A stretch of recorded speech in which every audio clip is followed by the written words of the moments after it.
Olá, telespectador do canal Boa Vida, você que sempre está aí assistindo este canal e tem a oportunidade de participar do programa Vida Nova como nosso telespectador. Estamos chegando mais uma vez e sempre trazendo para você um tema especial. E o tema de hoje, ele é mais que especial, porque nós vamos falar do novo Papa.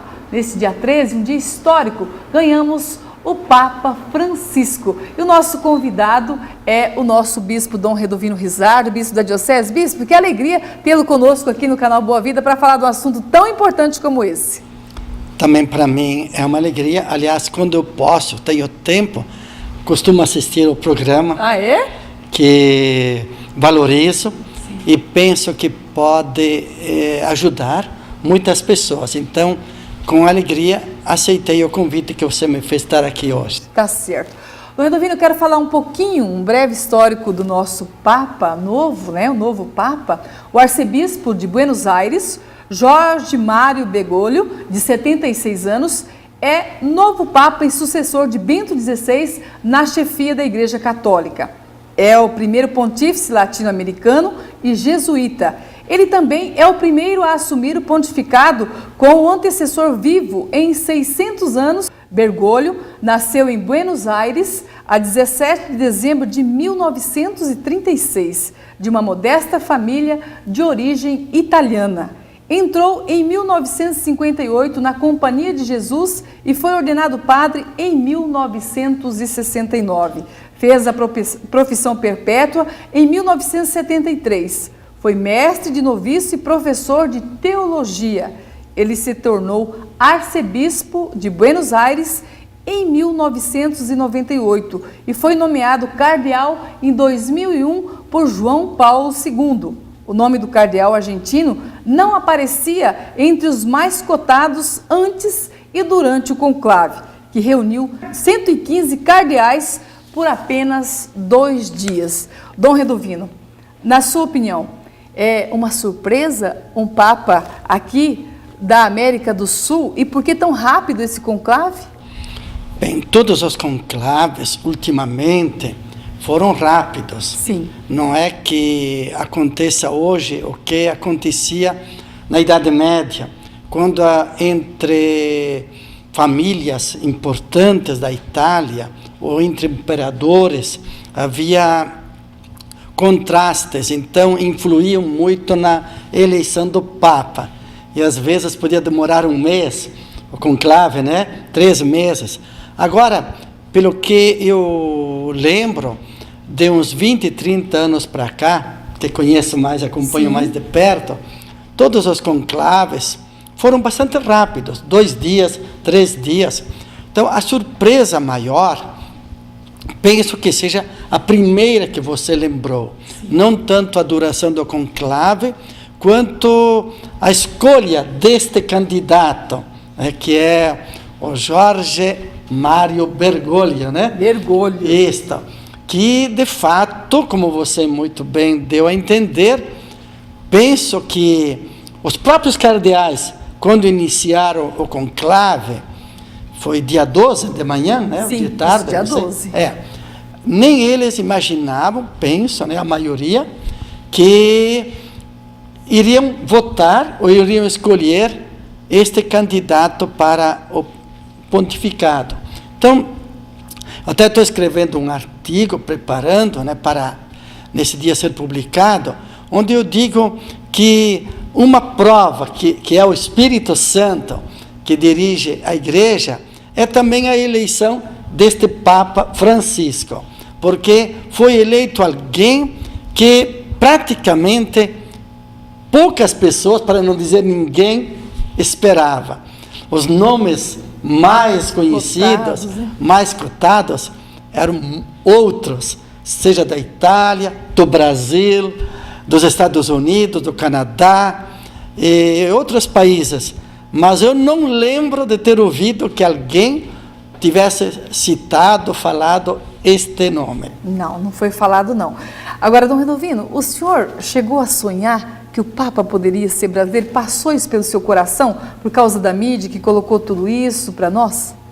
Bem, penso que onde mais a mídia colocou toda essa, digamos, situação dessa possibilidade foi no Brasil. Sim. Não é que, por exemplo, digamos, nas Filipinas, ou lá na China, ou no Japão, os católicos estivessem tão interessados ou tão motivados como nós brasileiros na escolha de um Papa brasileiro.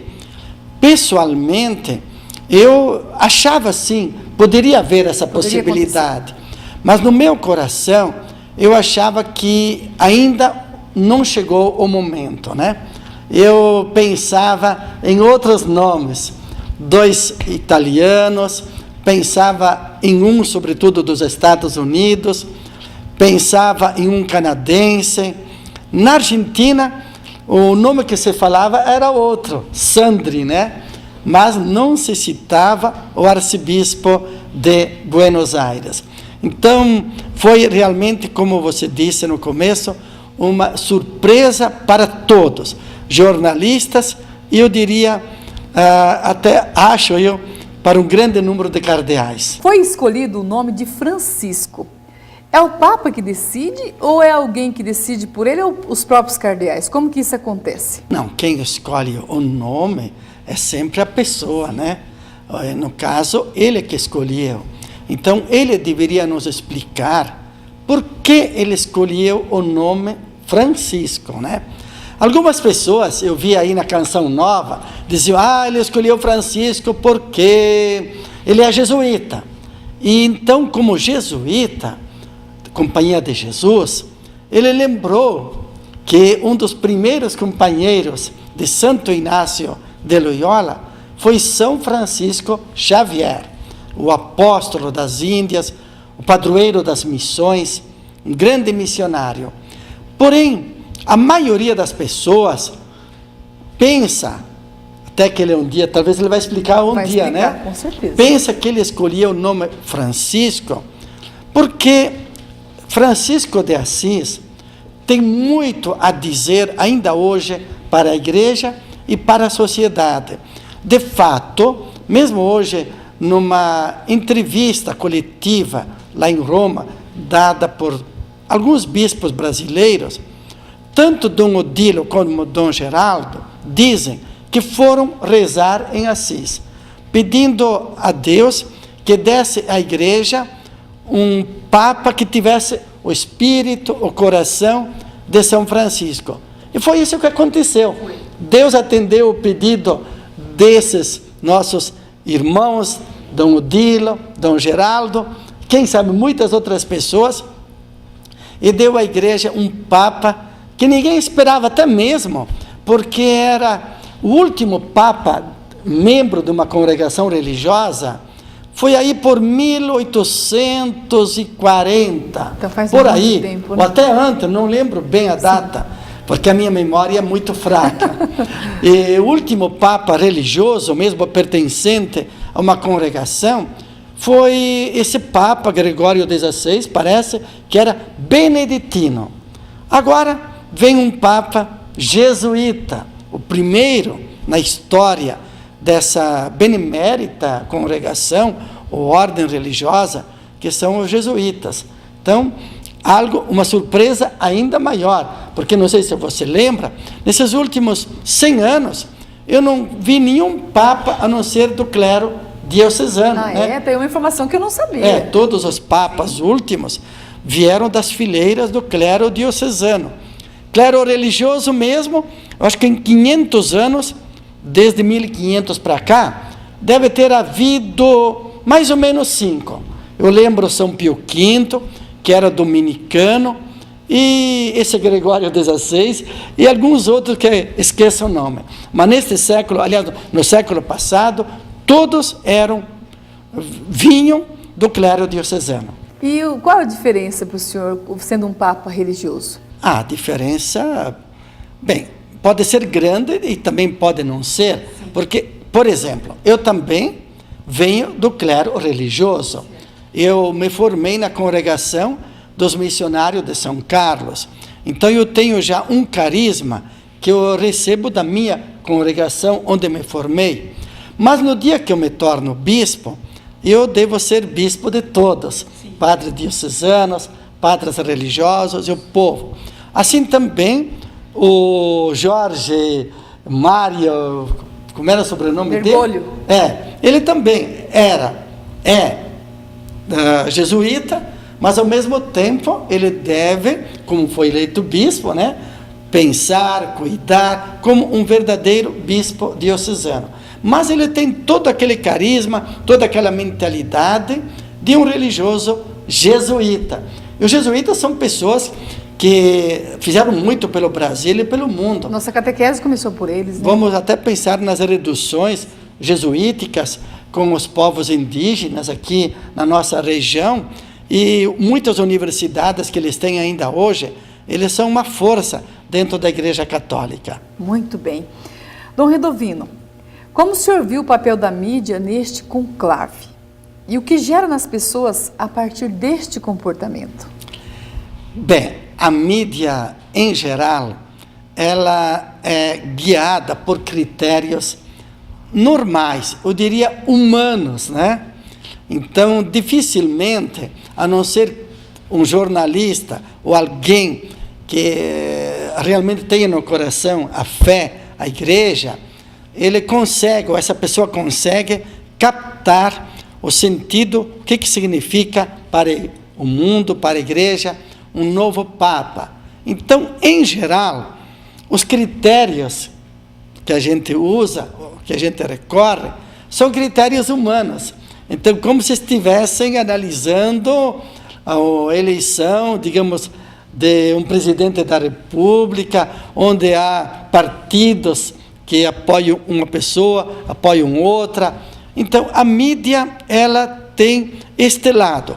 De outro lado, penso que poucos eventos, poucas pessoas no mundo de hoje obtêm uma audiência, uma adesão por parte da mídia tão grande como ainda é a Igreja Católica, né?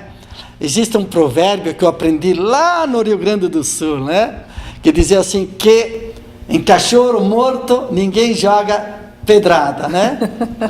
Então, se a Igreja Católica hoje apanha de muitas pessoas, é porque ela quer ser um sinal. Ela quer, mesmo na nossa fraqueza humana, de padres, de bispos, de leigos, mas a gente luta para ser fiel ao Evangelho, e é sempre um sinal de contestação. Como Jesus, né? Também Jesus, desde o nascimento dele, ele foi apresentado como sinal de queda e de ressurreição para muita gente. Tá aí, olha só que reflexão maravilhosa. Estamos falando do novo Papa, o Francisco. Nós vamos para um breve intervalo e voltamos com Dom Redovino, dando continuidade neste maravilhoso assunto. Até já!